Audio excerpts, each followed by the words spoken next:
Hello everyone, আজকে আবার একটা ছোট্ট মিনি ব্লগ নিয়ে চলে এসেছি। বাড়ির ছাদে ফিস্ট করছি আমরা সবাই মিলে। এখানে দেখেছো পেঁয়াজ কাটা হয়ে গেছে, রসুন ছাড়ানো হয়ে গেছে। আস্তে আস্তে আমরা এক এক করে সব জিনিস রেডি করছি, তারপর রান্নার ভিডিও আপনাদের দেখাবো। এরপর আলু কাটতে কিন্তু পারি না, কিন্তু আলু ছোট ছোট করে কেটে নিচ্ছি। দেখতেই পাচ্ছ তোমরা কত সুন্দরভাবে কাটছি, এই প্রথম কাটছি। কিন্তু আলু কাটা হয়ে গেছে, দাদা এক এক করে নিয়ে নিচ্ছে, ওগুলো ধোবে। তারপর আমি পেঁয়াজ নিয়ে নিয়েছি। পেঁয়াজ কাটতে খুবই ভালো লাগে আমার, কিন্তু একটা জিনিস ভালো লাগে না, ওই পেঁয়াজ কাটার সময় চোখ থেকে জল বেরোয়। তোমরা বলতে পারো পেঁয়াজ কাটার সময় কীরকমভাবে পেঁয়াজ কাটলে চোখের জল বেরোবে না? তোমরা যদি কেউ জেনে থাকো কমেন্টে জানাবে প্লিজ। তোমরা কে কতটা পেঁয়াজ দিয়ে রান্না করো কমেন্টে জানাও। আমি একটু মাংস রান্না করলে একটু বেশি পেঁয়াজ দিয়েই রান্না করি।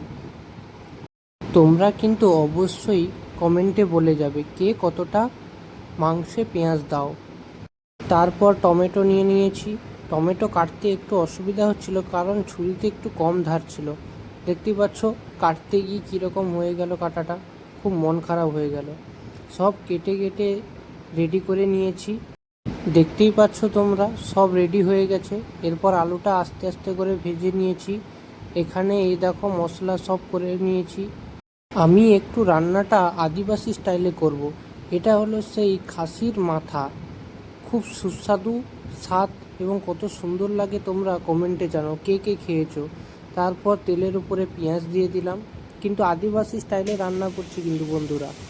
সেখানে সব আদা কুচি, রসুন কুচি দিয়ে দিয়েছি। এবার গোটা রসুনের কোয়া দেব।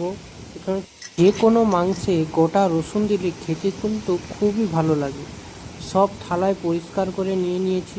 এবার আস্তে আস্তে করে হালকা আঁচে আস্তে আস্তে করে নাড়ছি, যাতে নিচে লেগে না যায়। খুব অল্প তেলেই রান্না করব, কারণ খাসির মাথার ঘিতে অনেক তেল থাকে। তারপর মশলার উপরে কিছু গোটা টমেটো কেটে দিয়ে দিলাম, তারপরে একটু কাঁচা লঙ্কা দিয়ে খুব অল্প ফ্লেমে আস্তে আস্তে করে রান্না করলাম। দেখো কত সুন্দর কালার চলে এসেছে, দেখতেই পাচ্ছ তোমরা। তোমাদের দেখাইনি আগে, লঙ্কা গুঁড়ো আর হলুদ গুঁড়ো দিয়ে দিয়েছি, তোমাদের দেখানো হয়নি। এরপর খাসির মাথাটা দিয়ে দিয়েছি। দেখতেই থাকো কত সুন্দর, দেখো খাসির মাথাটা। কে কে খাসির মাথা খাও সত্যিকারে কমেন্টে জানাবে কিন্তু। কিছু কিছু করে খাসির মাথা আস্তে আস্তে করে দিচ্ছি। দেখতে পাচ্ছ ওখানে কড়াই তোমরা লক্ষ্য করে দেবে, খাসির ব্রেনটা দেখতে পাবে। হালকা করে কষিয়ে নিচ্ছি জল দিয়ে। স্লো মোশন ভিডিওটা দেখতে থাকো, কত সুন্দর লাগছে বলো তো।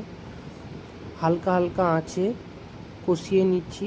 এটা কেবলমাত্র কষা কষা বানালেই খেতে ভালো লাগে, কিন্তু বেশিক্ষণ রান্না করতে সময় লাগে না, খুব অল্প সময়ের মধ্যে হয়ে যায়। কষাতে কষাতে কালারটা কেমন এসেছে তোমরা কমেন্টে জানো। হালকা একটু জল দিয়ে দিয়েছি, যাতে আরও গ্রেভিটা ভালো হয় আর কষানোটা ভালো হয়। তোমরা বলো কালারটা কেমন এসেছে? খুব সুন্দর কালার এসেছে না? সন্ধেবেলা কলেজ থেকে এসে খুব দেরি হয়ে গিয়েছিল, আসার পথে এই খাসির মাথাটা নিয়ে এসেছি। দাদা বলেছিল যে খাসির মাথা নিয়ে আয়, খুব রান্না করব জমিয়ে সবাই মিলে। এখানে খাসির মাথায় আলু দিয়েছি, তোমাদের দেখানো হয়নি। কেন আলু দিয়েছি তোমরা তো বলতেই পারো, কারণ বাঙালি মানেই আলু, আলু ছাড়া কিছু চলে না। যেভাবে রান্নাটা করলাম তোমরা বাড়িতে ট্রাই করবে। আজকের জন্য এতটুকুই, দেখা হচ্ছে পরের ভিডিওতে। টাটা।